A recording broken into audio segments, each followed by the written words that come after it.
Welcome back to the Career Profiles podcast. It's been a long time, but we are back and we have a bonus couple of episodes for you before we begin our new season.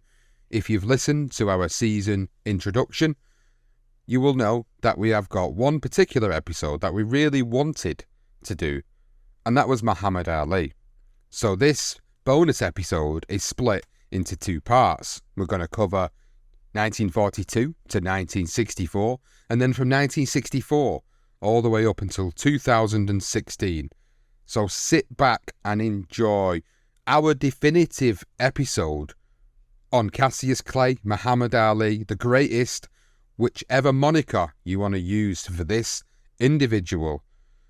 This is going to be one of the greatest episodes that we have ever recorded, and I hope you guys thoroughly enjoy the episode. Johnston, we made this decision to do this episode again because of the fact that we have progressed so much in 4 years as a duo and as a podcast and as a network, and we felt like we wanted to do this even more justice. But there is also the element of the other episodes and the other series that we cover. So Muhammad Ali features in Legendary Nights on more than one occasion. He features in, obviously, his own career profile that we've originally done, but he features in the career profiles of many other fighters that we've covered as well. So there are many stories that we're going to be telling that you may have heard, but what we've tried to do for this two-part episode on Muhammad Ali is actually bring you stories we haven't told yet, stories that you may or may not know, stories that you might have not even realised were out there. And that is certainly something we're excited to do for you guys. So strap yourself in for what is going to be one hell of a ride and a definitive story on Muhammad Ali.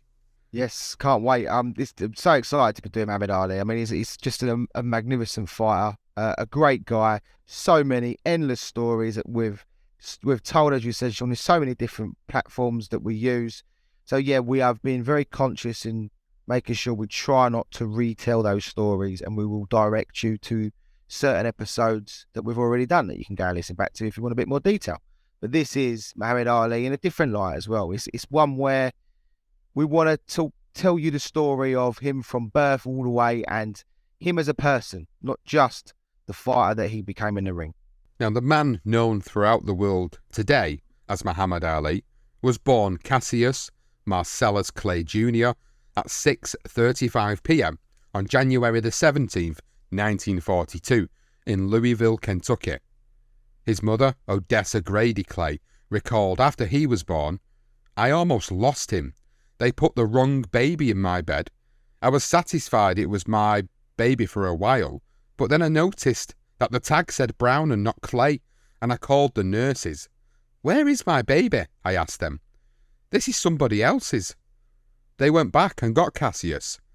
I knew there was something wrong because the other baby was a quiet, nice baby. Once I got Cassius, he cried so much. Cassius would start screaming and hollering, and the next thing, every baby in the ward would be screaming."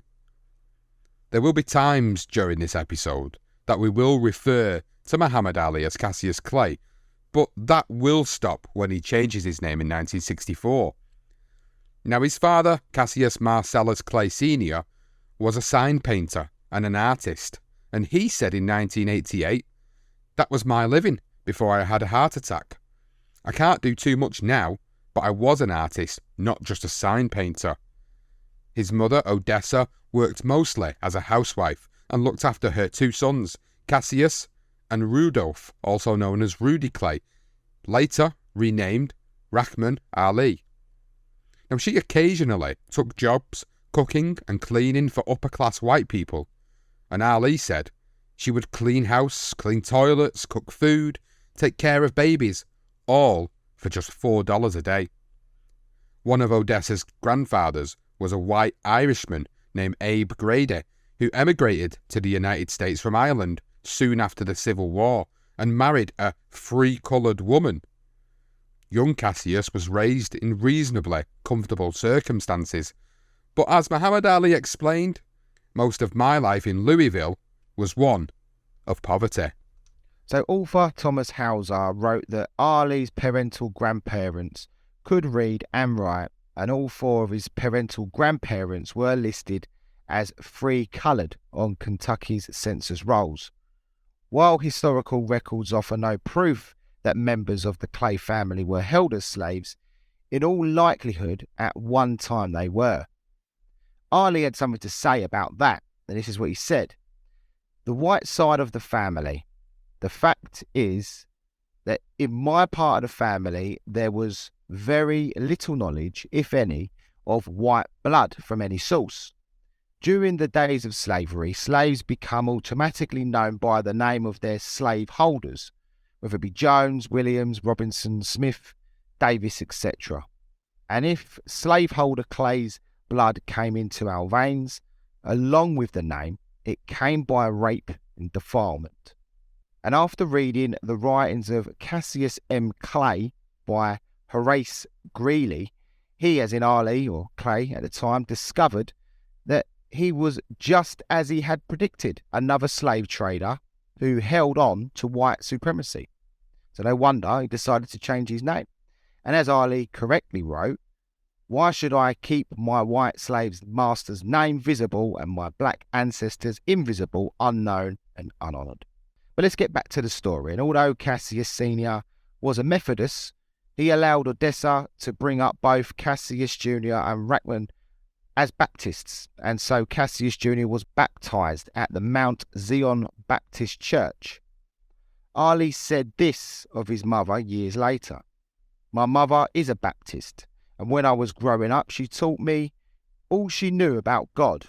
Every Sunday, she dressed me up, took me and my brother to church, and taught us the way she thought was right. She taught us to love people and treat everybody with kindness. She taught us it was wrong to be prejudiced or hate. Ali also said, my mother, I'll tell you what I've told people for a long time. She's a sweet, fat, wonderful woman who loves to cook, eat, make clothes and be with family. She doesn't drink, smoke, meddle in other people's business or bother anyone, and there's no one who's been better to me my whole life. Clay Sr. said this of his firstborn. He was a good boy. Both them boys, him and his brother, were good boys growing up. They didn't give us any trouble. They were church boys because my wife brought them to church every Sunday. Their mother taught them right, taught them to believe in God and be spiritual and be good to everybody. He was a good child and he grew up to be a good man, and he couldn't have been nothing else, to be honest with you, because of the way his mother raised him. Sunday school every Sunday. I dressed them up as good as I could afford, kept them in pretty good clothes, and they didn't come out of no ghetto. I raised them on the best street I could, 3302 Grand Avenue in the West End of Louisville. I made sure they were around good people, not people who would try to bring them into trouble. And I taught them values. Always confront the things you fear. Try to be the best at whatever you do. That's what my daddy taught me. And those are the things that have to be taught. You don't learn those things by accident. Now we will continue with the theme of allowing Mr. and Mrs. Clay to describe the early life of Cassius, because quite frankly, there's nobody better else to tell the story. No, not at all. And Odessa actually recalled that we called Muhammad Gigi when he was born because, you know how babies gibber at the side of their crib. He used to say, Gigi, Gigi, Gigi. And then when he became the Golden Gloves champion, he told us, you know what that meant? I was trying to say Golden Gloves. So we called him Gigi, and sometimes I still do. Cassius Jr. used to call his parents Bird and Cash. His mother said he calls me Bird because he says I look like one, pert and pretty. Now everyone calls me that. She continued to explain what Cassius was like as a child. She said he never sat still. He walked and talked and did everything before his time. When he was about 2 years old, he'd wake up in the middle of the night and throw everything from his dresser onto the floor. Most boys run around flat-footed or walk. Gigi went around on his tiptoes all the time. He used to stuff cake in his mouth, and his mouth would be full, and he would still say, more cake, mummy, more cake. And by the time he was 4, he had all the confidence in the world. Even when he played with older children, he always wanted to be the leader. he'd tell them, okay, today I'm going to be the daddy. If I had to spank Rudolph, Gigi would run and grab me and say, don't you hit my baby. Everything he did seemed different as a child. He even had measles and chicken pox at the same time. His mind was like the March wind, blowing every which way. And whenever I thought I could predict what he would do, he turned around and he proved me wrong. Nothing changed it, really. When Cassius attended his local church on a Sunday, he would always sit on the same bench, and on the walls were pictures painted by his father, a job for which he was paid $25 and a chicken dinner. Now Cassius Sr. recalled, "My paintings are in most of the churches down here. Almost every Baptist church in Louisville, Kentucky has a mural I had done for them." While sitting on that bench holding his music book and singing hymns, he took the opportunity to carve his initials, CC, into the wood.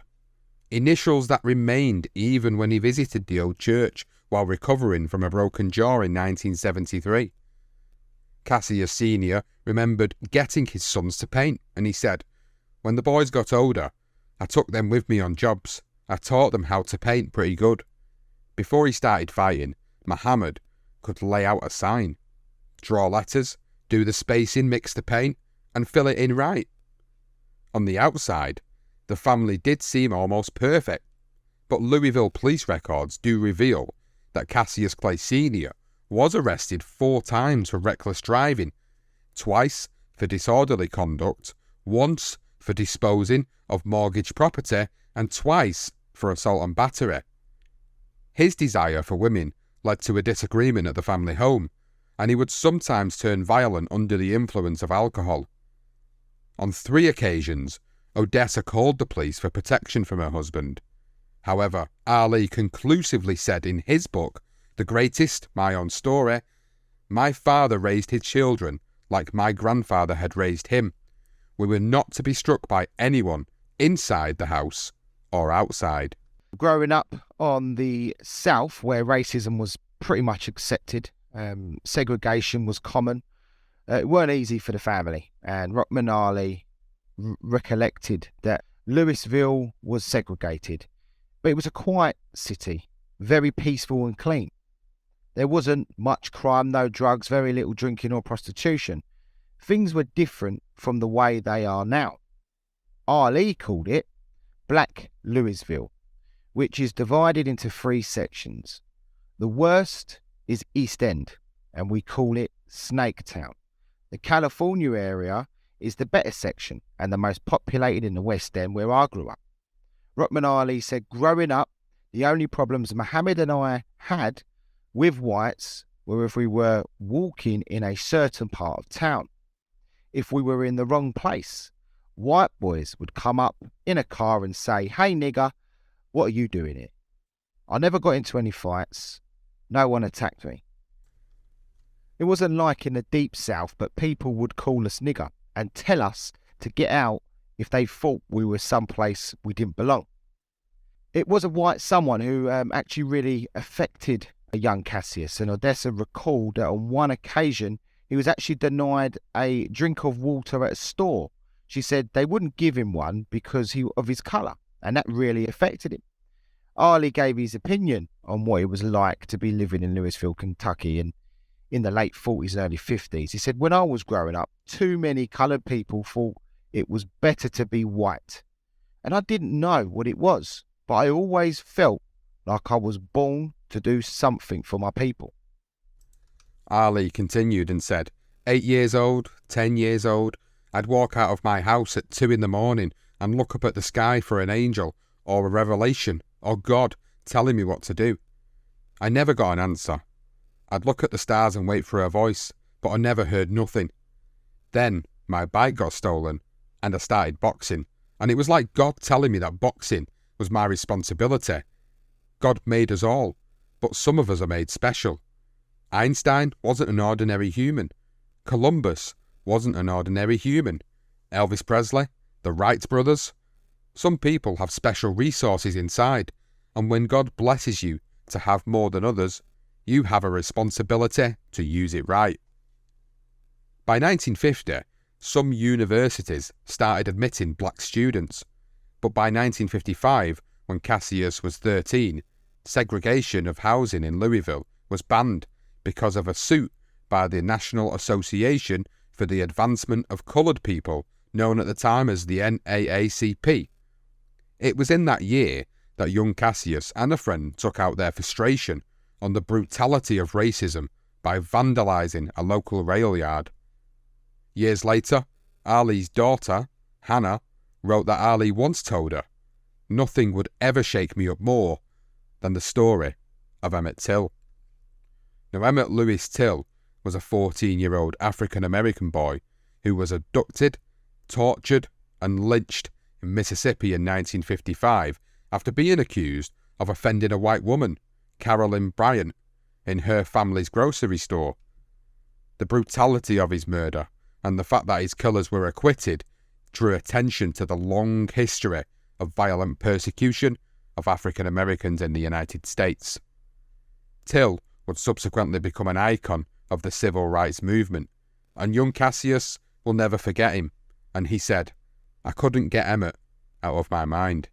A year later, Louisville schools, they began integrating. However, an angry mob of Sturgis High School students had a madness with 8 black students, which led to Governor Chandler sending in the state police and National Guard to protect them from the violence. So it's just a full-scale racial war, if you like, or whites just beating up black people, because that's what was happening. And in 1957, the Kentucky High School Athletic Association allowed participation of black schools in its state's tournament. So in basketball, you see that in some of the films, and all during which time Cassius was attending the Central High School in Louisville. So he had been going through all this segregation and now all of a sudden integration, which wasn't easy. And it was later discovered that he was dyslexic, which means that he had difficulties in reading and writing. And this would have been difficult for him during his school years and later in life when he needed to read and sign professional contracts, and even when he went to draft in the military, which we'll come to. A year before Emmett Till's murder, Cassius Clay's bike was stolen. Ali already alluded to it earlier. Well, here's the story. This is the whole story. The saga of the stolen bike has been told often over time, and we're sure you know about it. If you know about Ali, you know about the bike. But we can't not mention it. So Cassius would suffer a misfortune that would change his life forever. When one day, on October 1954, at the age of 12, he went to the local market with one of his friends. Cassius rode his new bike, a $60 red and white Schwinn, of which he was extremely proud of. After parking their bikes, Cassius and his friend wandered around the marketplace, just killing some time and enjoying free popcorn and ice cream. But when they decided to head home, Cassius discovered that his new bike was gone. He was, of course, pissed off and upset, and Cassius went to see a local police officer. His name was Joe Martin, who was operating at a basement boxing gym in their neighborhood, and demanded that the police search for his bike.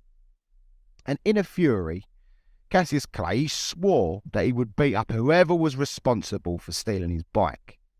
At that point, Martin suggested that it might be a good idea for Cassius to learn to box before setting out on the thief's trail, and offered some boxing lessons. Joe Martin explained and said, "I was down at the gym one night and there was something else going on in the building, a display of merchandise that the Negro merchants put on once a year for their customers. And one night this kid came downstairs and he was crying. Somebody had stolen his new bicycle, and of course he was very upset about that and wanted to report it to the police. Someone told him, there's a police officer downstairs in the gymnasium, go down and tell him about it. He was having a fit, half crying because someone stole his bike. He was going to whoop whoever stole it. And I brought up the subject and I said, well, you better learn how to fight before you start challenging people that you're going to whoop." Soon, Cassius began training at Martin's gym, and he learned quickly. He showed great speed and athletic prowess. Before he knew it, he was a regular at the gym, and within 6 weeks he had his first amateur fight, weighing in at 89 pounds. Cassius fought another 12-year-old called Ronnie O'Keefe. He did just enough to win by a split decision and greeted the announcement of his victory by claiming that he was going to be the greatest in the world. Even Cassius Sr. shouted, "This is going to be the next world heavyweight champion. Let's get ready for it. Get down to business. I've got another Joe Louis." Ali recalled, "I'd only had one fight and it startled me. When my father believes something, he dramatised what he believes." Martin, on the other hand, said at first he was just ordinary, and I doubt whether any scout would have thought much of him in his first year.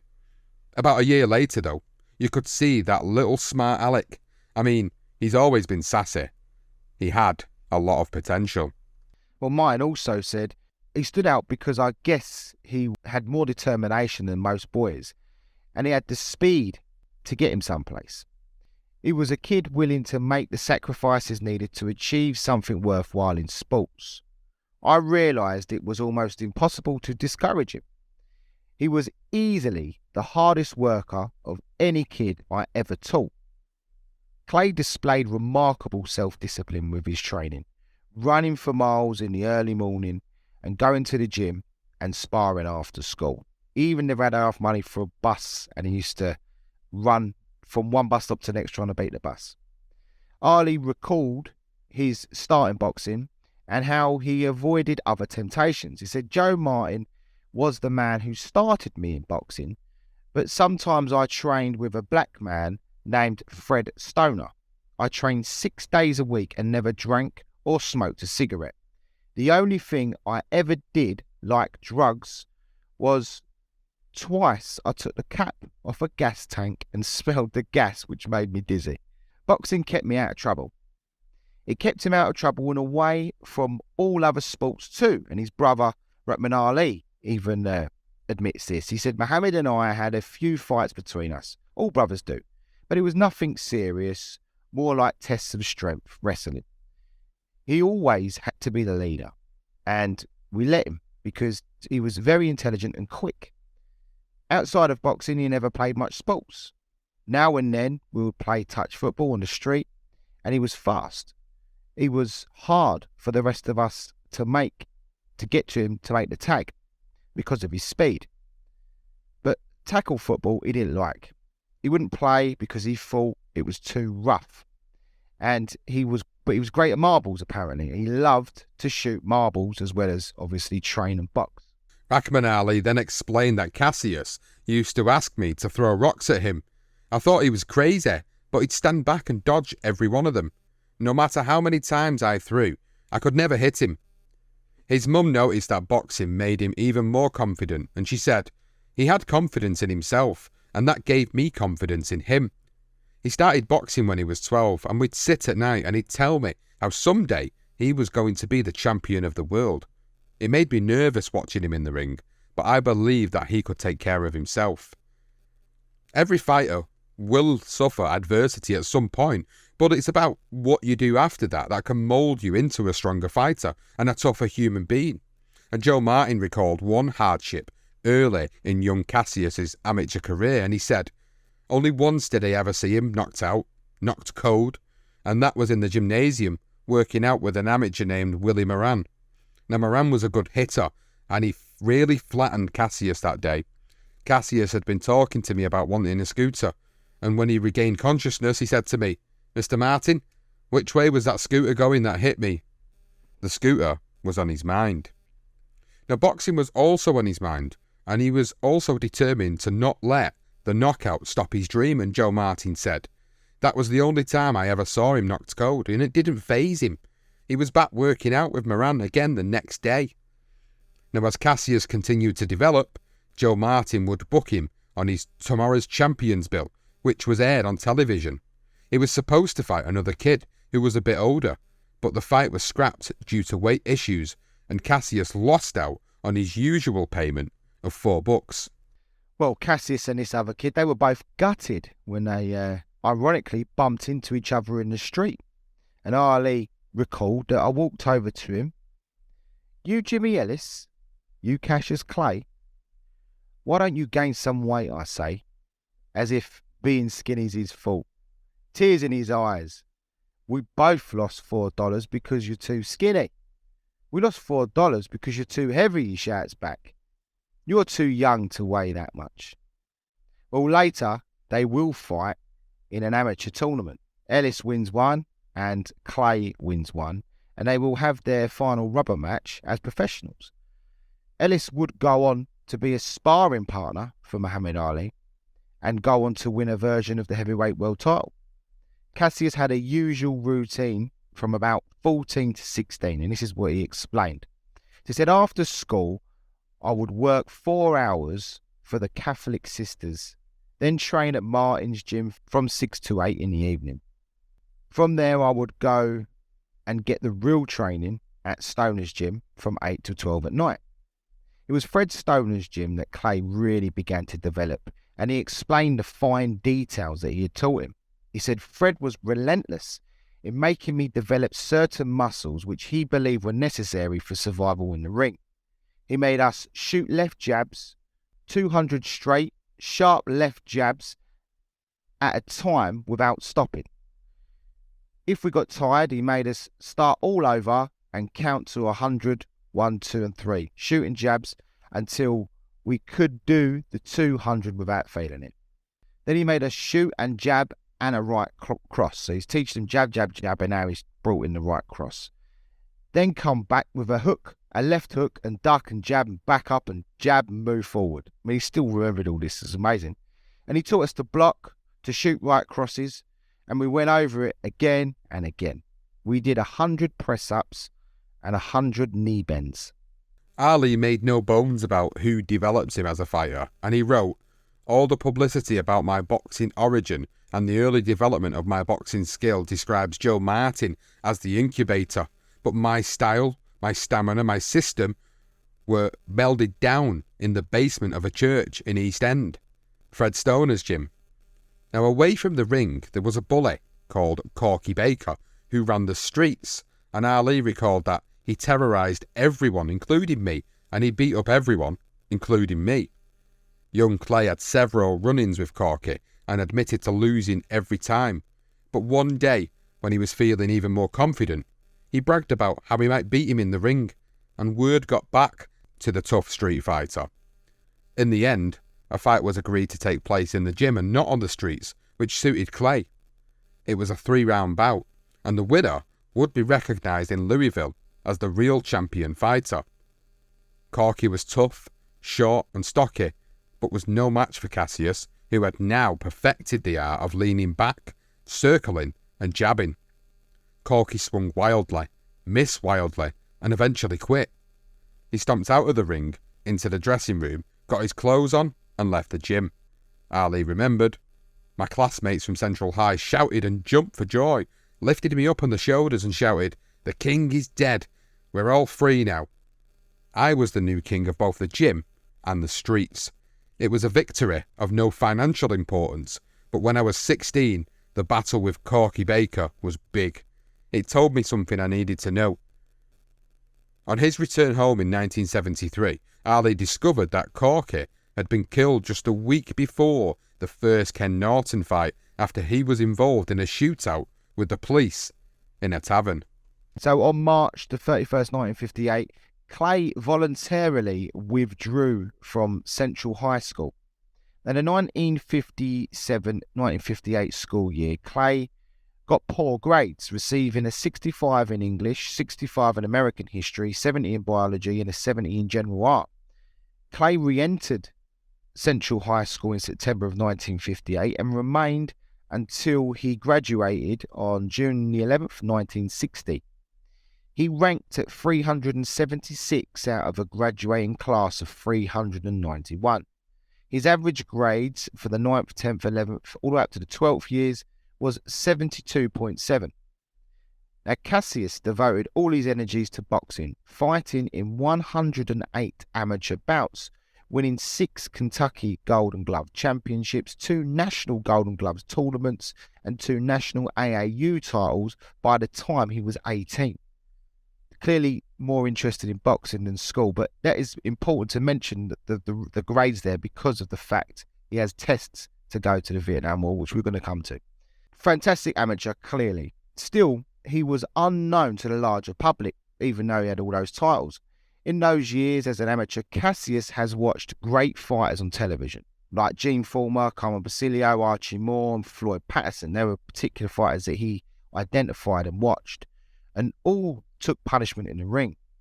But he never understood it. He never understood why a fighter would want to fight that way. He understood the science of sport. As he said it, hit and don't get hit. Easy to say, but unbelievably hard to implement. Wiley explained. He said, soon I developed a built-in radar. I know how far I can go back when it's time to duck or time to tie my man up. I learned there is a science to making your opponent wear down. I learned to put my head within hitting range, force my opponent to throw blows, then lean back and away, keeping eyes open so I can see everything, and then sidestep, move to the right or to the left, jab him again and then again, put my head back in hitting range. It takes a lot out of a fighter to throw punches that land in thin air. When his best combinations hit nothing but space, it saps him. Although just a young man, Clay knew the importance of defence, and he said, throughout my amateur days, old boxers think I'm easy to hit. But I'm not. I concentrate on defence. I concentrate on timing and motions and pulling back. When I throw a jab, I know my opponent will throw a punch and I pull back. Chuck Bodak was part of the Golden Gloves coaching staff for the Chicago Tribune, and he said that Cassius lost in his first year in a National Golden Gloves tournament to a kid named Kent Green, who was an older, seasoned amateur from Chicago. But Cassius had talent, he made an impression, and each year after that, the improvement was obvious. The more he matured, the sharper he got. I mean, you'd have to be blind not to see how good this kid was. I told his mother once, Cassius must be from outer space because I've never seen anyone like him in my life. Bob Shurkine, an amateur athletic union referee and judge, agreed with Bodak's memoirs. He said, I saw him with his hands down standing there, looking like he was going to get bombed out, and then all of a sudden, realising that God had given this kid reflexes like no one had ever seen. He also remembered staying at a hotel for a tournament out of town.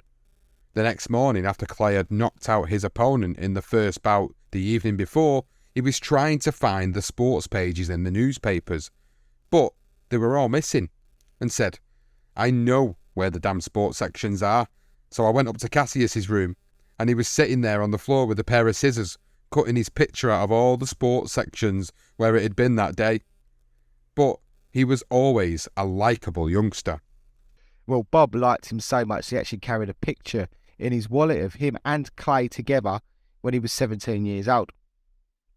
He said this of young Clay. He said, when we were training at Fox Dix for the Olympics, we went to Atlantic City for a day just to relax. We were walking along the Broadwalk, and he was so innocent, so in awe of everything. He looked out to the ocean and said, man, that's the biggest damn lake I've ever seen. In 1957, Clay introduced himself to legendary trainer Angelo Dundee, who remembered the moment. So he said, we were in a hotel room watching television in Louisville when the phone rang, and it was this kid saying, Mr. Dundee, my name is Cassius Marcellus Clay. I'm the Golden Gloves champion of Louisville, Kentucky. And he gave me a long list of championships he was planning to win, including the Olympics and the heavyweight championship of the world. And then he said he wanted to come up to the room to meet us. I put my hand over the mouthpiece and said to his fighter, Willie Pastrano at the time, he said, there's a nut on the phone and he wants to meet you. Because Ali was a huge fan of Willie Pastrano. And Willie said, what the heck? There's nothing good on television. So a few minutes later, the kid was in the room with his brother, Rudy. Both of them were handsome, well-mannered boys. Mostly we talked about boxing. And they stayed for 3 or 4 hours. Then in 1959, they met again when Pastrano was fighting a guy called Alonzo Johnson in Louisville. And Dundee said, this time, Cassius came to the gym and asked if he could spar with Willie. Now, I don't like pro sparring with amateurs. It's not a good way to get someone hurt. But Willie was willing and figured, why not? let him go around. Dundee remembered that Cassius was 17. Woolley was a professional on his way to winning the light heavyweight championship of the world. And I gotta tell you, Cassius won that round. By the age of 18, Clay, who was fighting in the light heavyweight division, had developed into a brilliant and promising amateur. So it was no surprise when his next stop would be the 1960 Olympic Games. Although after prevailing in the Olympic trials, Clay almost didn't go to Rome. The reason was that he was terrified of flying, and when he eventually boarded the plane, he insisted on wearing a parachute during the flight. Joe Martin explained and said, "We had a rough flight going to California for the trials, and so when it came time to go to Rome, he said he wasn't going to fly, and that he wouldn't go. And I said, well, you'll lose the opportunity of being a great fighter. And he said, well, I'm not going to go. He wanted to take a boat or something. I finally took him out to Central Park here in Louisville, and we had a long talk for a couple or maybe 3 hours, and I calmed him down and convinced him if he wanted to be heavyweight champion of the world, that he had to go to Rome and win the Olympic Games." Just before Clay left for Rome, he remembered, "When I was a kid, my hero was Sugar Ray Robinson. I finally got the chance to meet him in 1960 when I was on my way to the Olympics. He was coming out of a hotel, and I ran up and introduced myself and asked for an autograph. But he said, 'Not now, kid. I'm busy.' I went back to my hotel and cried, and I told myself I never wanted to disappoint a kid the way Sugar Ray Robinson disappointed me." Wow, that's sad actually. He didn't really love kids, didn't he? When Clay arrived in Rome, Clay arriving in Rome, he became the premier attraction of the Olympic Village. He was strutting around and boasting about his glittering future. And, well, he backed up his words because Clay breezed his way into the light heavyweight gold medal, winning his first 3 fights in the 178-pound division, scoring 2 unanimous decisions and a second-round knockout. Now, then in the finals, he faced a Polish fella that I am just not going to pronounce his name. I'll give it a go. No, I'm not, actually. My advice is, if you want to know the Polish guy that Cassius Clay fights in the Olympics, go and have a look yourself. He's Polish. He was a 3-time European champion and bronze medalist from the 1956 Olympic Games. So there you go. So Clay was behind on points after 2 rounds. And he explained afterwards that I knew that I had to take the 3rd round big to win the gold. And that is precisely what he did, drawing blood from the southpaw Polish fella and almost stopping him. In the end, the judges made Clay the winner on points and the gold medal was his. Those who saw him perform were struck by his speedy footwork, which was unusual for a man of his size. After a brief stay in New York, after Rome, so he's gone to New York, where he met his potential manager, who was a millionaire guy, this fella, William Reynolds. Clay returned to a welcoming crowd at the Louisville airport. There was a parade that followed after as well. But this significant memory of the summer of 1960 was, as he put it, not the hero welcome, the celebrations, the police chief, the mayor, the governor, or even the 10 Louisville millionaires. But that night when I stood on the Jefferson County Bridge and threw my Olympic gold medal down to the bottom of the Ohio River, and I felt no pain and no regret, only relief and a new strength. And we're going to go into exactly why Ali felt like that. Now, Clay loved that gold medal. We can't even tell you how much he loved that gold medal. Winning it, he wore it everywhere, he even wore it to bed. But he soon realised that being an Olympic champion, well, it meant nothing in his hometown. It meant nothing at all. But we will come to that soon.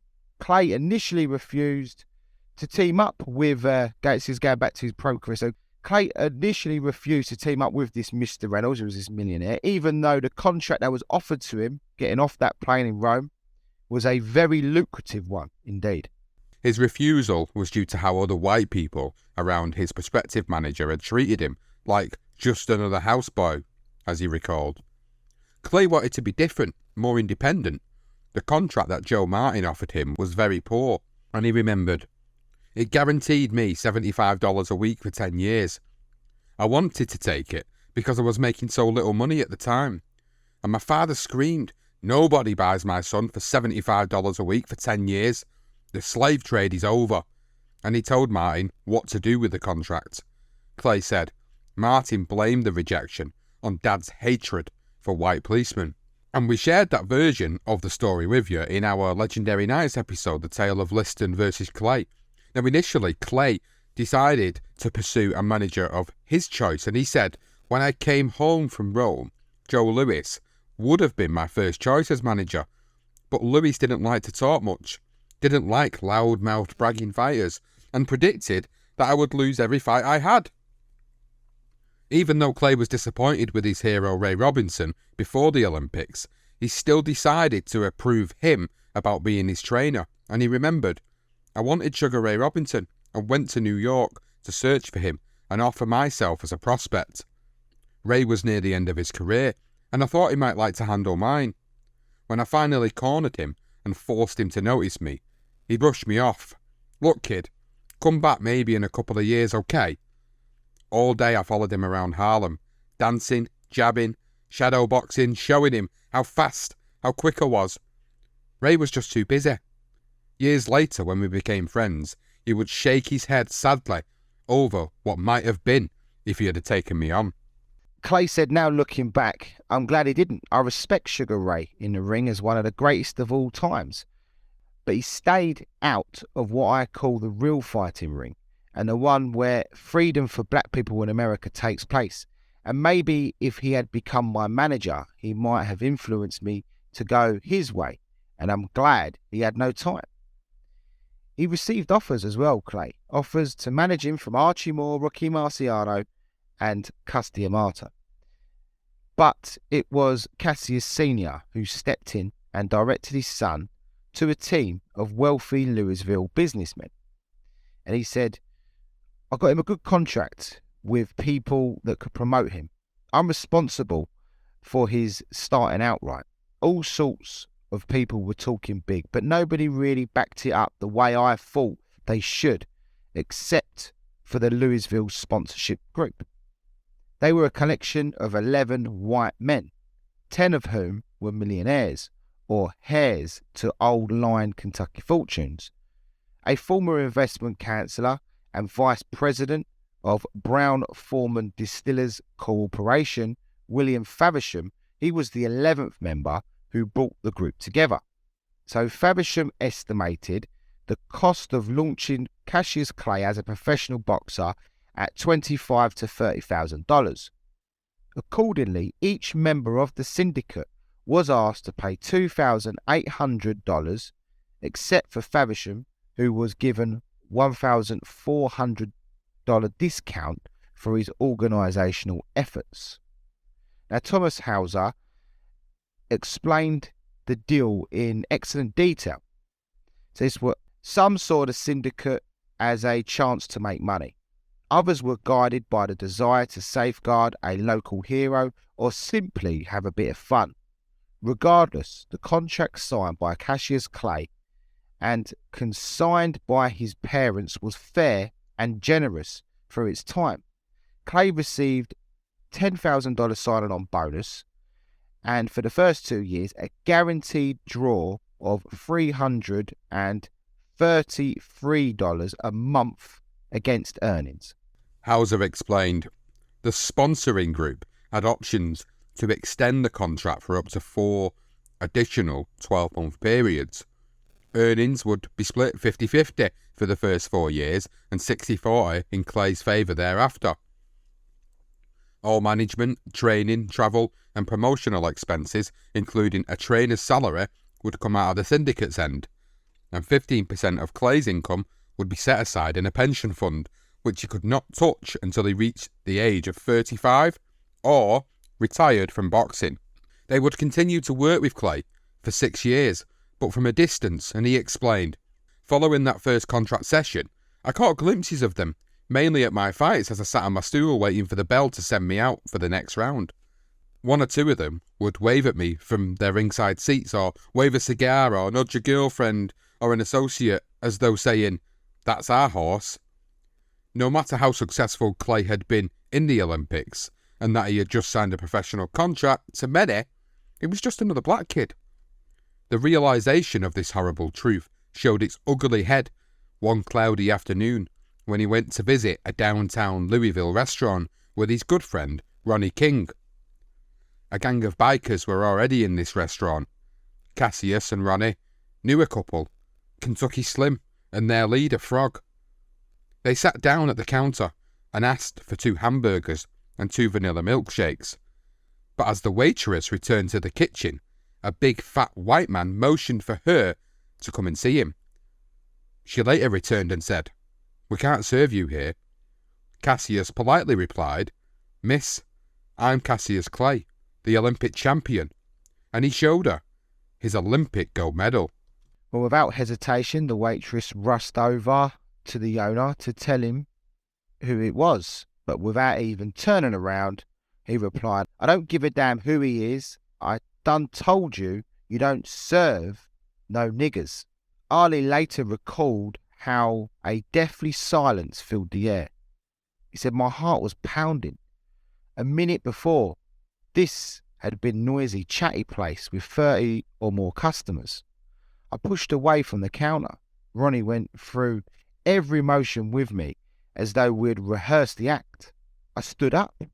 Knives, forks and chit-chat stopped, and all eyes were on me. My mouth felt hot and dry. Never in 100 fights did I feel blood rush into my head as it did then." He had an overwhelming desire to fight, and he recalled the owner, arms folded, his huge stomach bulging over his apron tie, started out from around the counter as if to give me a personal message. He remembered backing off, and then, as he said it, for an instant I had an urge to dig a right cross to the pit of his stomach, then a left hook to his mouth, and then follow up with an uppercut. And to this day, I wonder if I shouldn't have obeyed that urge. I think he should have just done it. Well, his brain rushed with all sorts of things at this split moment, but he couldn't find the right words, and he recalled the motorcycle gang had taken a sudden interest in the action, and some walked down to where the owner was and leaned against the counter. I saw Ronnie move his head to his right side pocket, where he kept a pearl-handed switchblade, a long wicked weapon that he had taken from a dying pimp, Jailhouse Sidney Green. "Meanest pimp I ever seen. You take the owner, I take Frog," he whispered, and I shook him off. Ronnie then kept repeating that Clay was the Olympic champion, but his words fell on deaf ears, so he convinced Cassius to call them sponsors for some assistance. He called one, Mr. Sutcliffe, but froze on the phone and said nothing. Ali explained why, and he said, "I did not want to be considered their boy, even in the eyes of those who hated me. I had earned my gold medal without their permission. It should mean something without their permission. I wanted that medallion to mean that I owned myself, and to call seemed to me to be exchanging one owner for the other. And suppose they did come to my rescue, then I could come and go in the white-only places, but other blacks couldn't. Then what would I be?" Clay and Ronnie left the restaurant and were then approached by the biker gang. Ali explained that Slim spoke to him and said, "Frog wanted to lynch y'all there in the restaurant, but I said no. No, let y'all go back to where you belong. Just give Frog some lil old souvenir like something." I understood exactly what he wanted, and I remembered feeling tight and warm as though the bell had rung for the round. "We're fresh out of souvenirs." Then Slim pointed to my neck. "Frog wants that ribbon and the medal for his girl. Lil souvenir like. And you, kin, go on about your business. What y'all say?" And Ronnie replied, "Slim, go tell Frog. We'll give it to his mother in trade." "See you later, Slim." I gunned my bike.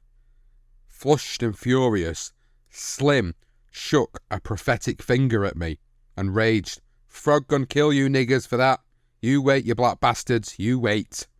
Clay and Ronnie sped off on the motorbikes, knowing that the gang would follow them, and headed off the Jefferson County Bridge. So when they reached the bridge, Ali explained what happened when the biker gang caught up with them. In his own words, he said, "With perfect timing and in a coordinated move, Ronnie leaped off his machine, hurling it with all his strength underneath Frog's front wheel. Frog saw it too late, made a frantic jerk, cut to the left, skidded up against the cement mortar, smashing himself and his woman onto the bridge column. The woman let out a painful scream, badly hurt and bleeding, her blouse ripped. She scrambled over to help Frog, who hung dazed against the rail. Kentucky was coming up behind him, whirling the same kind of chain, aiming at my head. Then and there occurred one of the 2 split-second moves in my life, without which my career would have been forever altered. The second happened during my first championship fight with Sonny Liston. The first was here on Jefferson County Bridge. Slim whipped his doubled-up chain at my head. Instead of slashing my face, the chain wrapped around my shoulders.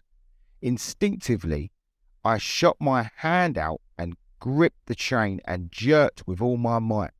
The force snatched Slim off his hog and held us together in a violent impact.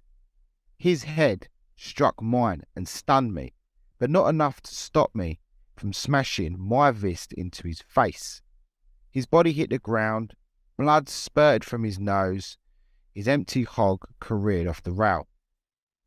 Now meanwhile this is going on, Ronnie had a half Nelson around Frog's neck and he was choking him, his blotted face even more distorted by the veins popping from his temples, as Arlie put it. The switchblade was pressed against his throat. "Get back or I'll cut his goddamn neck off. Get back." He started ripping Frog's leather jacket as though it was tissue paper. I shouted to the girl, "Tell him stay off the bridge. Get him off the bridge." As the gang backed away and then edged forward, Clay told Ronnie, "Lighten up, let Frog talk." Frog screamed, a throaty, desperate gurgle. "I done told y'all, gone back home. You too, Slim, gone." Slim pulled himself together like a drunkard and limped with his machine back to his battalion. They consulted briefly, looked up at us, and then slowly retreated down the street. I didn't move, I just watched until I heard the girl crying. "They gone now. What you gonna do with us?" Clay and Ronnie assisted Frog and his girlfriend so they could get on their way. Ali recalled, "We stood there until they disappeared, until all we could hear was rain and the shuffle and rattle of trains on the Kentucky side. Better get the hell away from here." Ronnie was wiping his knife on his sleeve like a violin bow. "My bike's wrecked." He surveyed what was left of it, a mass of twisted metal. Then something about my face must have stopped him, and he said, "You hurt?" "God damn, they got you." I shook my head. Physically, I had come off better than I expected, but the miserable pain in my head and stomach that I felt in the restaurant had returned. Give and take punches, like the blows exchanged with Frog's battalion, are bearable, but I was feeling the after effects of the blows I'd taken from the restaurant owner, and the mayor, and the millionaires. Now, if you never understood why Ali decided to throw his Olympic gold medal in the Ohio River, then his version of events at the restaurant and the fight with the biker gang gives you a pretty good reason. Straight after the incident, he said, "For the first time I saw it, as in the gold medal, as it was. Ordinary. Just an object. It had lost its magic." Clay continued that suddenly I knew what I wanted to do with this cheap piece of metal and raggedy ribbon, and as soon as I knew, the pain in my stomach eased. That was it. He chucked it in the river. His mate Ronnie was pissed. Like, "Give it to me, don't throw it away." He loved it, but you understand it. It was an object. Made him feel better. The racism he had endured and the potential damage he could have received resulted in Clay having an epiphany. He was also preferring the teachings at this time, which is something not many people know, of the Nation of Islam, although he wasn't yet confident enough to speak about it. The teachings had interested him from when he was at school. He avoided pork because he said it made his blood pressure rise, but perhaps because Islam forbids it. He wanted Mildred, who was his girlfriend at the time, he told her to wear longer dresses, and he wanted to write his school essay about the movement. The foundations of what he would become were now beginning to emerge.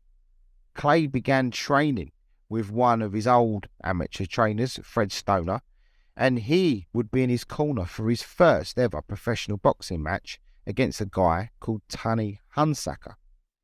On October the 29th, 1960, 3 days after signing the managerial contract, Cassius Clay described what happened in his first professional fight. I was so confident that I ate a full dinner only an hour before the fight. I paid for it in the third round when Hunsaker hit me with a heavy blow in the pit of my stomach. To keep me from vomiting, I kept out of his reach until my stomach settled. Then in the final rounds, I shook him up so much he was groggy at the end. Even though Clay had successfully won his first fight, the Louisville sponsorship group felt that more experienced guidance was needed and was necessary. So in November 1960, he was sent to California to train with the legend, the myth, and still fighting at the time at the age of 47, Archie Moore. Their relationship never worked out, and Archie Moore explained, "I knew he was going to be a great fighter, but I wanted him to respect me as a man and as an instructor, and fall in line in the learning process. And that seemed to amuse and sometimes anger him. He felt I was ordering him, and who I was to order him to do certain things, so he challenged me to spar with him. I didn't accept the challenge. I said, no, I don't box with amateurs. At the time, I was light heavyweight champion of the world, and that's not the way to work with a young man. I was his instructor, not his sparring partner, and there were other things that he didn't take too kindly that were expected of him. We washed our own dishes and did our own cooking at the salt mine. I didn't have the money and the wherewithal like the big timers to hire people. So I said to him, you've got to wash the dishes on Wednesday and scrub floors on Thursday, and you can help me cook on Friday. I told him how we divided up the chores. We had other men at the camp, and each person pulled his load. And he said to me, Archie, I didn't come here to be a dishwasher. And I told him, you're not a dishwasher, but you have to carry your own load. And he said, I ain't going to wash no dishes like a woman. So I said to him, okay, you ain't going to eat then. And so he said, all right, he'd wash dishes. And then he looked at me with those pretty eyes and was scowling at me the whole time he was washing. And then the next day came and it was time to mop the floors. And he said, okay. So he mopped the floors. For the old mongoose, he continued, he said, but just as soon as I thought he was becoming disciplined, he said, I'm tired of this. I want to go home. Christmas was coming up, and he said he wanted to go home for Christmas. Christmas was a good excuse for him to go. And I said, okay, how do you want to go? Do you want to fly? He said, no, don't want to go on no plane. I asked, do you want to go on a bus? He said, no, I want to go on a train. So I put him on a train and sent him home to see his folks in Louisville for Christmas. And he never came back again. I had no idea he wasn't going to return. Well, once Clay returned to Louisville, the search for a new trainer began because he was done with Archie. Initially, the sponsoring group, they leaned toward Ernie Breaker, but Breaker was committed to Sugar Ray Robinson at the time. Fred Stoner was considered. He was in his corner for the first fight, but they believed he lacked that experience on the professional level. Finally, William Faversham telephoned Madison Square Garden and asked the president of Madison Square Garden Boxing, who was Harry Markson, for a recommendation, and he suggested Angelo Dundee. Now, Dundee explains how this came about. When Bill Faversham called in December 1960, I was well acquainted with Cassius Clay. Faversham explained the situation to me and came down to Miami with some of his partners to interview me. I liked them. They were satisfied with the training program I had in mind. And then it was time to talk money. They gave me a choice, $125 a week guaranteed or 10% off the top. I took the guarantee, which wasn't the smartest move I've made in my life, although After the second Liston fight, we worked on a percentage deal. Dundee continued and said, anyway, once the money was set, I suggested waiting until after Christmas and then bringing Cassius to Miami to train. That was fine with them, but 10 minutes later, they called back and told me, listen, the kid wants to come to Miami now. He wants to fight. He says when he's fighting, every day is Christmas. Dundee, who was wise enough to build on his protege's natural gifts, adding ringcraft and punching power, all the while Clay was able to fill out into a true heavyweight without losing any of his speed. Under Dundee's shrewd tutelage, Clay made a quick progression through the ranks, and on December the 19th, 1960, Clay began working with Dundee in Miami's 5th Street gym. 8 days later, he knocked out Herb Seiler in the 4th round, and the bond between them was formed. Ali said this years later, Angelo Dundee was with me from my second professional fight, and no matter what happened after that, he was always my friend. He never interfered with my personal life. There was no bossing, no telling me what to do and not do, in or out of the ring. He was there when I needed him, and he always treated me with respect. There just wasn't any problem, ever, between us. Dundee explained what it was like to work with this tremendous young talent, and how easy it was. The fun I had during those early years together was second to none, because it was just me and Muhammad. I had to hire guys out of town to work his corner. Gosh, it was fun, an absolute joy. And that was the whole key to Muhammad. When you have fun, you can excel. Training him was a whole different ballgame from most fighters. And Dundee continued to say, he said, you didn't have to push. It was like jet propulsion. Just touch him and he took off. The important thing was always make him feel like he was the guy. He used to say, Angelo doesn't train me. And I didn't. He was right. I directed him and made him feel that he was the innovator. He'd come out of the ring after a sparring session and I'd say, you threw a great left hook. The way you turned your shoulder with it, your body with it, your toe with it, fantastic.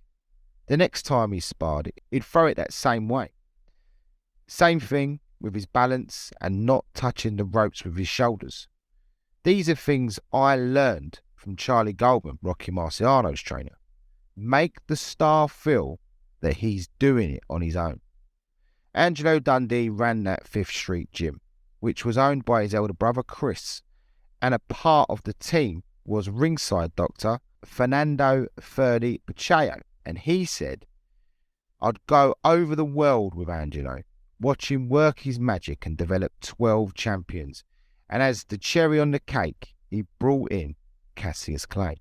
Boxing purists were unconvinced by his style, his dazzling footwork and combination. They said his punching power lacked substance. And while gliding around the ring, Clay carried his hands at his side, as if inviting a punch on the jaw, given the impression that he could not be bothered to work on his opponent's body and kept flicking light punches to his opponent's face. His critics claimed he would be exposed and was vulnerable. When Clay was coming to prominence in America, they had clear ideas of how African American sporting figures should behave. They expected them to be modest and respectful. Floyd Patterson was the reigning heavyweight champion at the start of the decade and was the essence of the acceptable black face. But Clay would have none of it and took the lead in overturning that stereotype. His third fight was against Tony Esperti and he knocked him out in the 3rd round. Then he knocked out Jim Robinson in 1. Dundee said it was around that time he sparred with Ingemar Johansson. Now that was really something. And we spoke about this in the tale of Patterson versus Johansson, so please do go back and listen to that episode. But in short, Clay made him look average. And at the end of the 2nd round, he was so exhausted that Johansson's trainer, Whitey Bimstein, just called off the sparring session. Gil Rogan, who was then a staff writer for Sports Illustrated, said after the Johansson display that this guy is going to be heavyweight champion someday. You have to write about him. He also remembered his unusual sleeping patterns and he said, I'll tell you something funny. Even when he was young, Ali used to fall asleep sometimes when we were talking. Now when he falls asleep, people assume it's brain damage, but he always did it. With the energy he expended, he had to be tired a lot of the time. He'd be sitting there talking, and I'd be taking notes, and soon his voice would start running down like one of those old record players, and then he'd be asleep.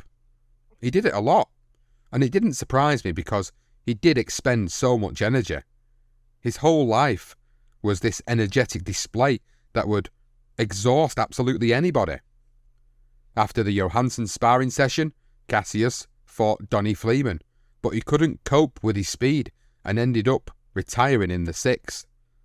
Then he went home to Louisville for the Lamar Clark fight and stopped him in the 2nd round. After that, it was Duke Sabedong from Hawaii, and that went the full 10 rounds with Clay taking the decision. While in Las Vegas for the Sabedong fight, Cassius met Gorgeous George, and Ali recalled the moment years later. I did a radio program with Gorgeous George.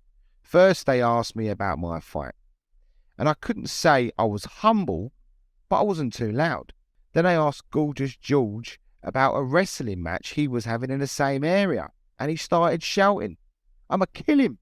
I'ma tear his arms off. If this bum beats me, I'll crawl across the ring and cut off my hair. But it's not going to happen because I'm the greatest wrestler in the world."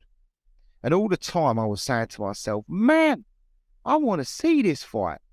I don't matter if he wins or loses. I want to be there to see what happens. And the whole place was sold out when Gorgeous George wrestled. There was thousands of people, including me. And that's when I decided I'd never be shy about talking. But if I talked even more, there was no telling how much money people would pay to see me. Cassius had been mouthing off long before we met Gorgeous George. But without question, after the Sabedong fight, he elevated his bragging into an art form. Dundee wasn't bothered by it at all. In fact, he never understood what the problem ever was. He said, "The truth is, I never understood the resentment about him popping off.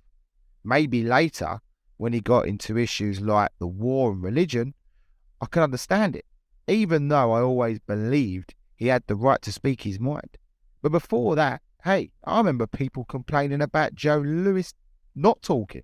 Dundee recalled that all a fighter would say in those days was, "I'm looking forward to the fight and I'll do my best."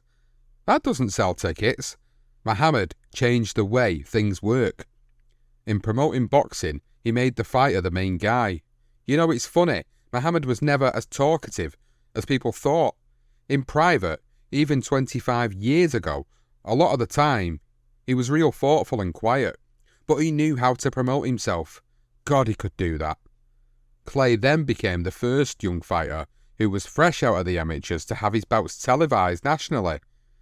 Teddy Brenner, who was the matchmaker for Madison Square Garden boxing at the time, said, "The first fight we did together was televised from Louisville, Clay against Alonzo Johnson on July 22nd, 1961. Johnson was a proven fighter, not a big puncher, but experienced and smart. Clay won a 10-round decision, and then we matched him against Alex Mitev. That one was in Louisville too. We felt Clay couldn't punch, and by the 5th round it was an even fight. Mitev figured to come on in the late rounds, because he was a slow starter and a good body puncher. Then in the 6th round, Clay hit him on the chin and knocked him out with one punch. Mitev had never been knocked out before, and in the dressing room afterward, he kept asking what happened. He couldn't believe that Cassius Clay had knocked him out. Clay fought again in Louisville, this time against Willie Besmanov. Before the fight, Clay declared, "I'm embarrassed to get into the ring with this unrated duck. I'm ready for the top contenders like Patterson and Sonny Liston. Besmanov must fall in 7. And that was precisely what happened. For the first time in recent memory, a fighter was announcing the round in which he would dispose of his opponents, and then making good of his prediction. With media attention rapidly growing, Madison Square Garden decided to showcase Clay in New York. His next opponent was Sonny Banks, and he had predicted a fourth round knockout. Gil Clancy was brought in by Dundee as a cornerman for the night, and he explained what happened. He said halfway through the first round, he nailed Cassius on the chin with a left hook, and Cassius went down like a sack of wheat. Angelo turned pale. I thought I was going to have to revive Angelo instead of the fighter. People ask now, what went through my mind when he went down? And the truth is, I've seen lots of fighters go down. I wanted to see if he'd get up, and he did. I think he was more embarrassed than hurt. He got up throwing punches, ran rings around Banks and knocked him out in the fourth round, just like he said he would. Then on December the 28th, 1962, Clay fought Dan Warner, a tough left hooker from Philadelphia, and he knocked him out in the fourth round. All the reporters wanted to talk about was his prediction, because he had promised everyone it'd be in the fifth. Dundee remembered that Clay told them that Warner wouldn't shake hands before the fight, which made him mad, and he subtracted 1 round for poor sportsmanship. On April the 23rd, Clay went to 13 wins and no defeats by knocking out George Logan in Los Angeles. The fight wasn't important, but the trip was, because Los Angeles was where Clay met his good friend, a freelance photographer who worked for Life, Sports Illustrated and numerous other magazines. Clay said, "Everybody says I love people, so it's only fair that I have the best friend in the world, and that's Howard Bingham. He never asks for anything. He's always there when someone needs him. There's no one like him. He's the best there is. And if you write that, I don't want Howard to think I'm getting soft, so write down that he's lucky I'm his friend too. And tell him I said I'm the only person in the world who likes him."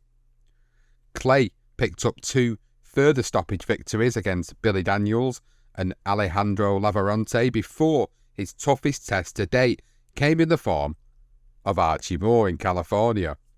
Now, before the fight, Clay said, "I do notice a lot of press releases and radio statements and TV announcers complaining about how I talk too much and I'm cocky and I need a good beating. And it's true. I do talk a lot, but everything I say, I mean to back up. I notice Archie Moore said the empty wagon makes the most noise. Well, I don't know too much about wagons, but that old man won't go but 4 rounds with me." Moore responded, "The only way I'll fall in 4 is by toppling over Clay's prostrate form. He belittles people too much. Even his contemporaries hope I beat the socks off him. As I've said, Clay can go with speed in all directions, including straight down if I hit him properly. I have a good solid right hand that will fit nicely on his chops." They continued to trash talk one another, but there was respect between them. Moore even admitted that he only took the fight for financial reasons. As predicted, Clay stopped the legendary Archie Moore in just 4 rounds, which made a statement even if the old mongoose was over the hill by that point. Huge statement, and Moore recalled the fight, and in his own words, he said he had a style. He would hit a man a lot of times around the top of the head. And if you hit the top of a man's head, you shake up his thought pattern. You disturb his thoughts. A fighter has to think, but if someone is plucking you on the top of the head, you can't think properly or correctly. And this is what he did. He made me dizzy and he knocked me out. Moore hinted that Clay could have even beaten him when he was in his prime. Now he says, people ask me if I'd fought Clay when I was young, would the outcome have been different? I don't think so.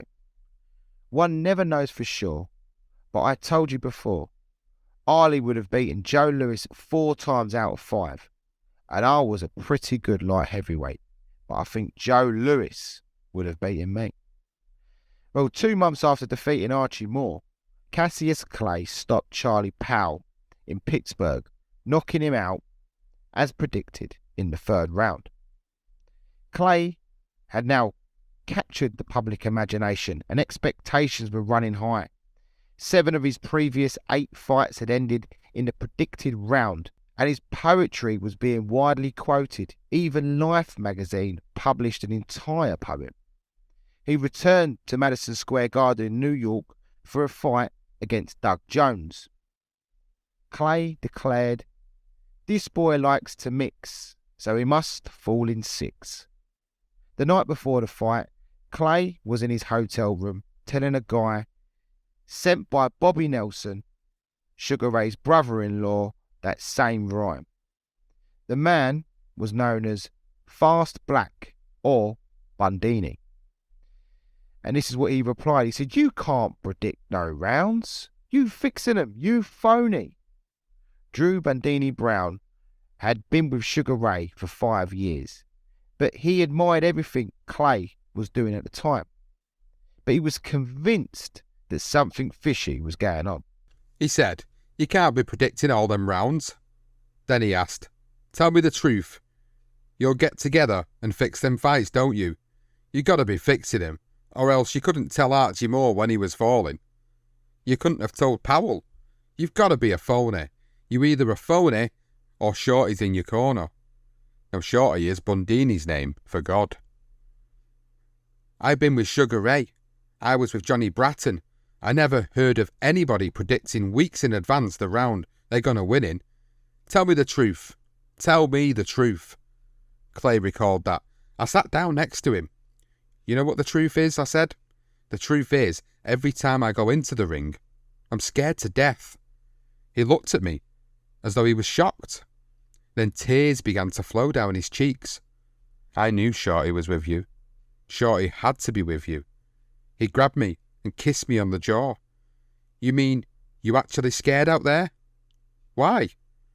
"I'm scared," I told him, "because after all that popping off, all that predicting, all those people wanting to see me get whipped, I know I'm in trouble. If I lose, they'll be ready to run me out of this country. I'm out on a limb, and I know I gotta win. I'm on the spot when I'm out there, and I'm scared to death. Now that's a fact that only you and me know." "You and me and Shorty," Bundini whispered. "What you predicting about your fight tomorrow? You gonna whip Doug Jones?" "Round 6, but I don't know whether I can do it or not." Bundini's reply was, "You're gonna win that fight," he shouted. "I don't know if you're gonna knock him out, but you're gonna win." He then asked Clay, "Put me in your corner." "Why?" I asked. "'Cause you got the power and I got the spirit. You a heavyweight Sugar Ray. You're going to be next champion. You'll beat Sonny Liston, all right. Am I in your corner?" "All right," I told him. "You're in my corner, if you want to be." That was the first I'd seen of Drew Bundini Brown, who would become one of my crew. Later, Clay's forecast was actually adjusted by 2 rounds. He said, "I'm changing the pick I made before. Instead of 6, Doug goes in 4. So Clay ended up having an off night, and he produced one of his worst performances as a professional, while Jones fought one of his best fights. The result was a boring fight, lacking in entertainment and value. Once the 4th round passed and the crowd turned against Clay, as if he had lost, which he almost did actually. Both judges scored the bout 5 rounds to 4 in Clay's favour, with 1 round even. The referee marked his scorecard 8-1-1 to Clay. After the bout, he tried to remain upbeat, and Clay said the referee was the most accurate. "See, I'm as pretty as a girl. There isn't a mark on me." As for his incorrect prediction, he told reporters, "First, I called it in 6, then I called it in 4, 4 and 6. That's 10, right?" Ali later admitted, "When it was over, I had won, but it was close, and the audience threw everything they had in their hands in the ring, cups, bottles, peanuts, even a switchblade, and they booed me all the way to the dressing room and clutched at my robe. I just made more enemies, but every one of them would find a way to see me fight again." Following the poor performance, he ended up taking a battering from the press due to his vainness and comical boastfulness. Because he took great delight in predicting the round in which he would finish off his opponent and chanted a rhyme to the media, it was easy to attack him with a pen or a typewriter. They now called him Cassius before he headed off to London in June 1963 to fight the British champion, Henry Cooper, known for his devastating left hand. Ali said years later. I flew to London. I fell in love with the people in England. I had never been treated so warm, so friendly, and I had always said England was my second home. Even though I'd come to destroy their champion, they treated me with a kindness and courtesy I had never felt in Louisville or any city in America. They even criticised the Queen for meeting with Henry Cooper, but not with me. Now, we have been through this fight on numerous different platforms. We've done it in Henry Cooper's career profile, the tale of Clay versus Liston, so we're not going to go over it again. So in summary, Clay taunted the British press that their hero would fall in 5, and he recalled, "On the night before the Cooper fight, I had announced that I was the uncrowned king of the heavyweights, and Jack Solomon, the old English promoter, took me to a theatrical outfitter who made up a king's crown for my head and a royal robe. I wore it at the weigh-in and announced to the crowd, 'I'm the king of the world.' Henry Cooper is only a warm-up, just a stepping stone for me to get my real crown. You know that? I'm the next king. The king of all boxers." Ali continued to say that now that I look back, I'm surprised at the sense of humour they had. They seemed to understand what I was doing even more than the people back home. They knew I was campaigning. This ain't no jive. Henry Cooper will fall in 5. I had the figure 5 printed on a large card and flashed it across the room. And I held up 5 fingers. Cooper will fall in 5. He walked into the Wembley ring that night in front of 55,000 screaming fans with Dundee's warm warning to be wary of Henry Cooper's devastating left hook still ringing in his ears. But at the end of the 4th round, Cooper floored Clay with that left hook. But he was saved by the bell that no one heard because the Wembley Stadium was just in absolute anarchy and uproar. He gained some precious extra seconds to recover, as Dundee will explain. He split his glove on the seam near the thumb. Actually, it happened in the 1st round. I spotted the tear then and told him, "Keep your hand closed." I didn't want anyone to see it because everything was going our way. Then at the end of the 4th round, he got nailed. Cassius was hurt, no doubt about it. He got hit with that left hook on the button. So when he came back to the corner, I gave him some smelling salts. One of the cornermen put ice on his back and down around his lower extremities to give him some feel. Then I helped the split a little, pulled it to the side and made the referee aware that there was a torn glove. I don't know how much time that gave us, maybe a minute, but it was enough. If we hadn't got on that extra time, I don't know what would have happened. Dundee added, "I think Cassius would have made it through, but we don't have to answer that question because the horsehair really was coming out of the glove. No extra gloves were available, so the bout resumed with the split seam, and Clay stopped Cooper in the 5th round, just as he had predicted. He then proudly proclaimed, 'I'm not the greatest, I'm the double greatest. Not only do I knock him out, I pick the round. I'm the boldest, the prettiest, the most superior, most scientific, most skillfulest fighter in the ring today. I'm the onlyest fighter who goes from corner to corner and club to club debating with fans. I've received more publicity than any fighter in history. I talk to reporters till their fingers are sore.'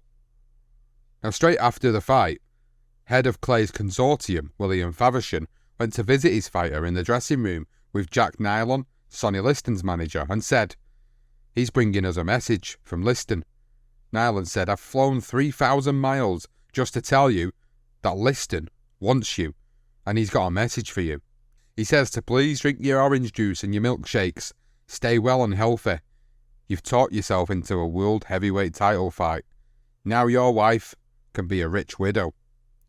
Now, we have described the lead up to the fight, the incident at the Thunderbird Casino, Clay taunting Liston during a public workout, and outside his home in Denver. We've also spoken of both fights in great detail when recording our tale of Sonny Liston and Cassius Clay. So please, if you want to listen to more of them stories, go back and listen to that episode. Now, rather than go over that ground again, we're going to try and summarise this in a few paragraphs, starting with Ali's short description of what he had to do to get this world heavyweight title shot. So he said, for 6 months, I dogged Liston's every step, challenging, predicting his doom, calling him the big ugly bear, making it impossible for him or the newspapers to ignore me. In all my campaigning, I found a way to force the promoters to give me a title fight. And he got it.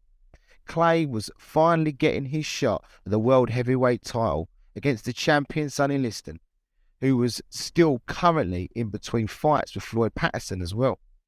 After defeating Cooper, Clay was now the leading contender for the heavyweight title. But there had been an ominous change at the top. In September 1962, Liston, a fearsome ex-hoodlum who learned how to box while in prison, he actually annihilated Floyd Patterson inside a round to claim the heavyweight crown. They have their rematch in July 1963. Liston and gave Patterson another beating, battering him senseless in the first round. Even those who could recall such legendary sluggers as Jack Johnson, Jack Dempsey, and even more recently your Joe Lewis's and your Rocky Marcianos would shudder at the sight of Liston. With his ball-like torso and his sledgehammer fists, Liston was chilling, and boxing journalists gave explicit descriptions of this unsavoury champion, who we may add, this is all publicity. We love, Sean, we love Liston. I know you do. We absolutely adore this man. The person they portray is not the guy he was, but one painted Liston as an arrogant, mean, rude, and altogether frightening.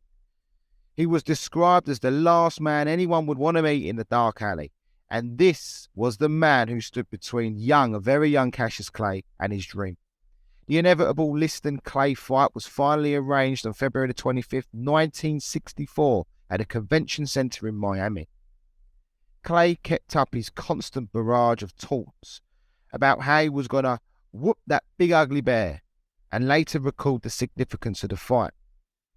I remember that morning, 3 days before my fight for the world heavyweight title, coming out of my house at 4610 Northwest 15th Court to go over the 5th Street gym. I have this eerie feeling that I'm at a crossroads of something I have to pass through, or I'll never come this far again. Well, he wasn't wrong. This fight would not only change his fortunes as a boxer, but would pave the way for the birth of Muhammad Ali. Interestingly, Ali also acknowledged that through his harassment of Liston, in his words, he discovered something new and even more valuable to me than the World Heavyweight Championship, he recalled. In a few hours, I'll find out what it is. This fight will come closer to being cancelled than any of my fights before or since.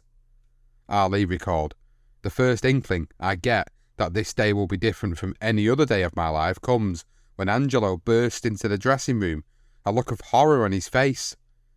Do you know who's out there? He half opens the door and points to Malcolm X standing near the ring, looking at old fight posters. You know what will happen if the newspapers pick that up? They'll denounce you. They'll condemn you. They'll wreck the fight. Please, please, his eyes wide with fear. We've got to get him out of here. If the newspapers know you're associated with Muslims like Malcolm X, your career is over. Do you hear me?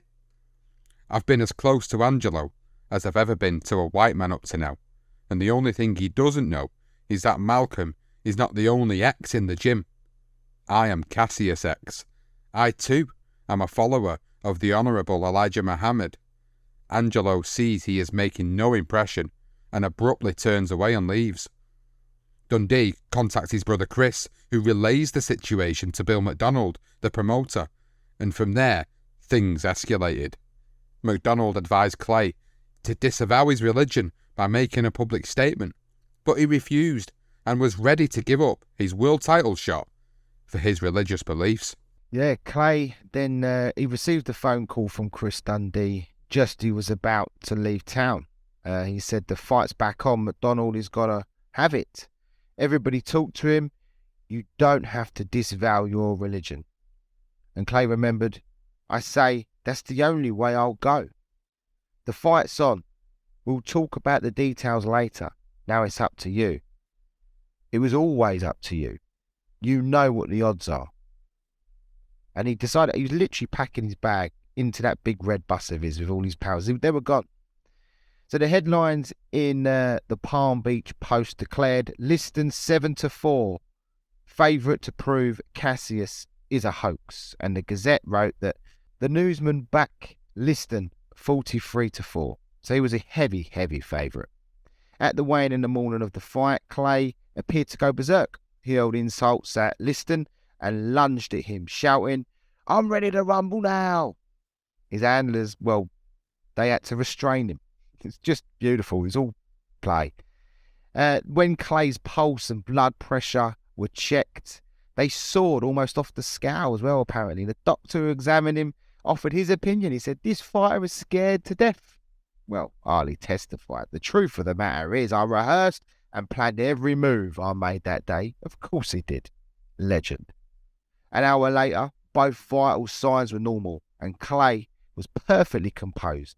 His corner man asked him why he had put on such a wild act, to which Clay replied, "Because Liston thinks I'm a nut." He's scared of no man, but he's scared of a nut. On the night of the fight, Clay's younger brother is fighting on the undercard, and he recalls, says Clay's ready for the biggest fight of his night. His brother's on the undercard. He says, "I'm come rushing up to the bleachers, standing next to a woman who says to me, 'Young man, shouldn't you be in the dressing room getting ready? We come here to see you fight Liston.' But I'm yelling encouragement down to Rudy, hollering at the top of my voice, 'Jab him, keep moving. Ruby, keep moving.' The sweat is pouring off of me." Ali recalled, "I feel Dr. Pacheco tugging at my arm. 'Champ, you need all the rest you can get. For God's sake, you go on in 30 minutes. Rudy wins the fight by a split decision, and Clay announces, "You're through fighting. I'm going to be the champ tonight. You're not going to have to fight anymore." But it will be a long time before he listens to me. When the fighters entered the ring at 10 p.m. that night, observers were struck by two facts. First, Clay was as cool as a cucumber. Second, he was much bigger than he had appeared in their imagination, and Liston correspondingly smaller. At just over 210 pounds, the magnificently sculptured Clay was only 7 pounds the lighter man, and as he drew himself up to the full 6'3" frame during the centre ring preliminaries, he looked down on an opponent who no longer looked quite so formidable. At the bell, Clay began skipping clockwise around the ring, while Liston plodded forward, hurling punches that found only thin air. Clay kept dancing around him, but then began flicking out left jabs, first singly and then in flurries, with an occasional chopping right hand for good measure. Clay stuck to these hit-and-run tactics, and by the end of round 2, those who had predicted that Clay would be on a life support machine by this stage were left flabbergasted. During the third round, Clay opened up a nasty cut under Liston's left eye, but near the end of that round, it could be seen that Clay had a problem with his eyes. They were stinging so badly that Clay begged Dundee to cut off his gloves and end the fight, but he was persuaded to return to the contest. However, Liston was now finding the range, and Clay took a number of heavy blows as he retreated, improvising desperately while he waited for his sight to return. Somehow he survived, and by the end of the round, his eyes were fine. Whether a stinging antiseptic had been spread on Liston's gloves between rounds, or whether there was another explanation, we will never know. But once Clay could see, Liston's chance had gone. In the 6th round, Clay changed his tactics and went toe-to-toe with the champion. At the end of the round, Liston told his corner that he had had enough and refused to come out for the 7th. Sonny Liston, the mighty Sonny Liston, surrendered his title sitting on the stool, later blaming a damaged shoulder, a decision that haunted him until his death just 6 years later. When Clay realised what had just happened, he was on his feet and shouting at the assembled boxing writers at ringside, "I am the king. I am the king. King of the world. Eat my words. Eat my words." And of course his famous words, "I am the greatest. I am the greatest. I'm the king of the world. I shook up the world." A few years later, and Ali was asked if he thought Sonny Liston quit, and he said, "Did Liston really hurt his shoulder? I can't say for sure, but I don't think so." He then spoke at the moment his eyes began to burn. "My eyes burned bad in the 5th round. I could see a little, but not much. I wanted to stop. Angelo pushed me out, and I never knew for sure what caused the problem." Interestingly, though, Ali does admit something, that he was offered a stimulant to use later on in his career. Well, he does recall, before I fought Larry Holmes, a man from Philadelphia came to me. He had a bottle with a yellow liquid inside. He didn't ask for money. All he said was that he wanted to help, and he told me, "Put this on your gloves if you get in trouble. It won't hurt Holmes, but it will blind him temporarily." I said no, that it would be against my religion. I would never try to win a fight that way. But when we had that conversation, it reminded me of my fight against Sonny Liston. 26 years. I can't believe all that time has gone by. When I listened to the tapes, what I said that night, I was great, but man, I was crazy. The next day, the new champion sprang a further surprise to his critics at a press conference and announced that he had joined the Nation of Islam. Clay preached about Islam and how it was a peaceful religion before explaining, "I'm a good boy. I never have done anything wrong. I've never been in jail. I've never been in court. I don't join any integration marches. I don't pay any attention to all those white women who wink at me. I don't carry signs. I don't impose myself on people who don't want me. If I go into somebody's house where I'm not welcome, I'm uncomfortable, so I stay away. I like white people. I like my own people. They can live together without infringing on each other. You can't condemn a man for wanting peace. If you do, you condemn peace itself. A rooster crows only when it sees the light. Put him in the dark, and he'll never crow. I have seen the light, and I'm crowing."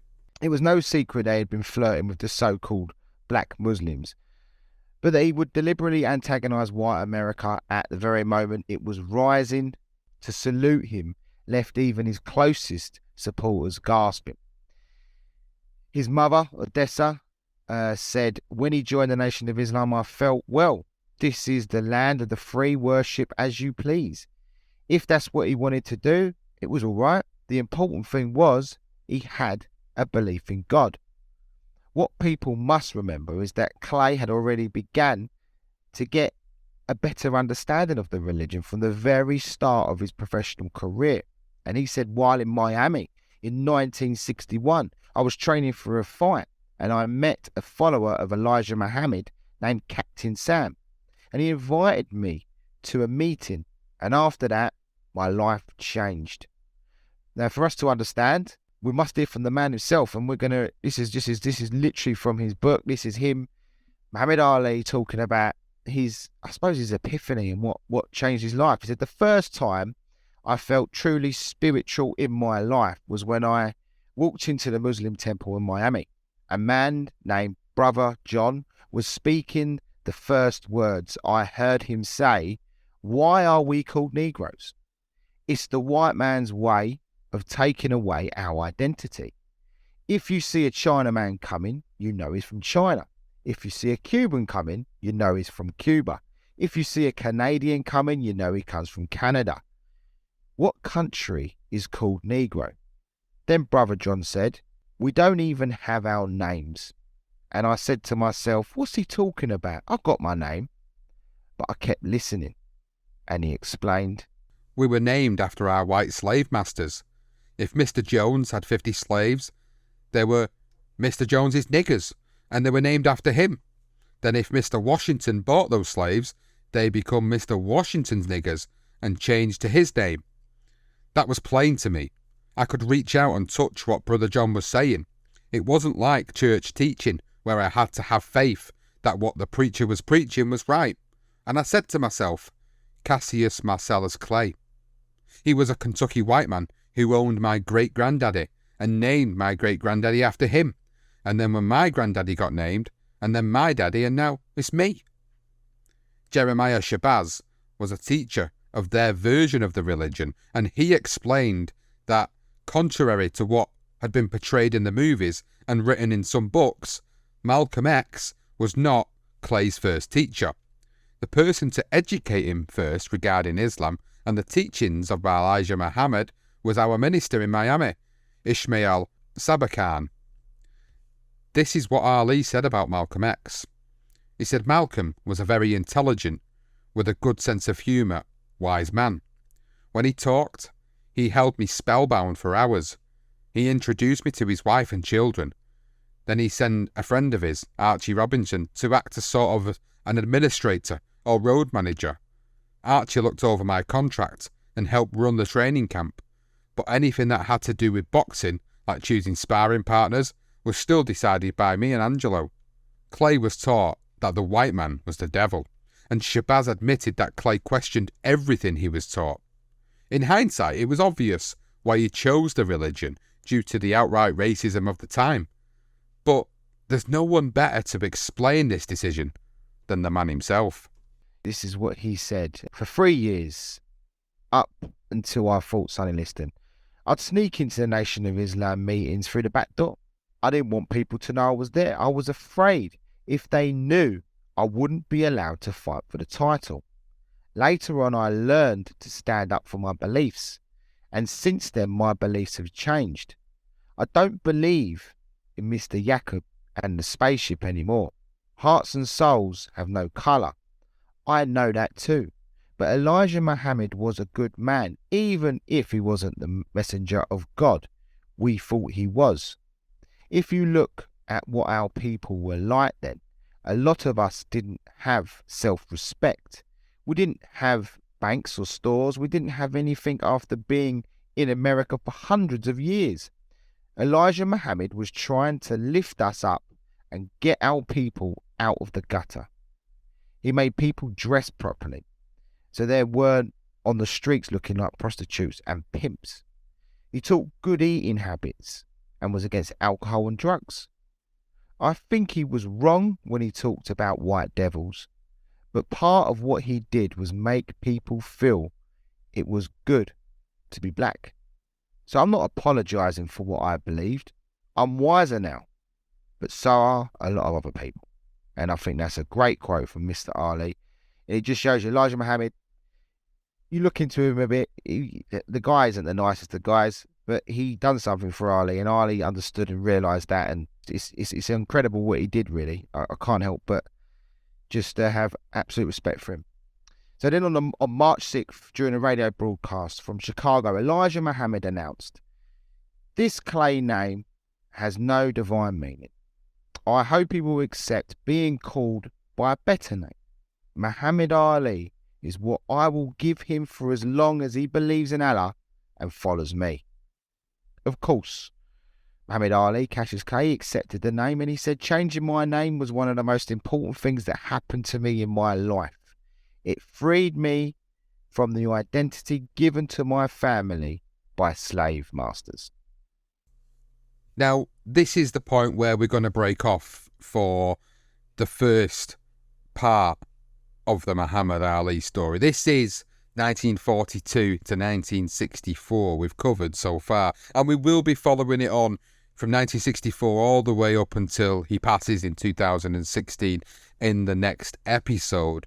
And we hope you've enjoyed this episode so far, because we feel we've told some different stories and we've given a lot more perspective from Ali himself, and we've given perspectives from his father, from his mother, people that have not been included into any of the shows that we've done where Ali's been involved in them in some way, shape or form. So we hope you've enjoyed the first part.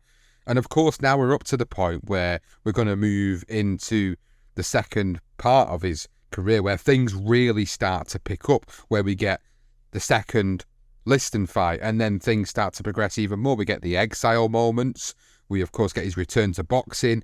We get the fight of the century, the Rumble in the Jungle. We've got so much more to cover. And then his back end of his career. And then as time goes on, the development of Parkinson's, everything that he has to go through, and his passing. Of course, there's so much more to cover. But so far, it's been fantastic. And I hope you guys have enjoyed listening to it.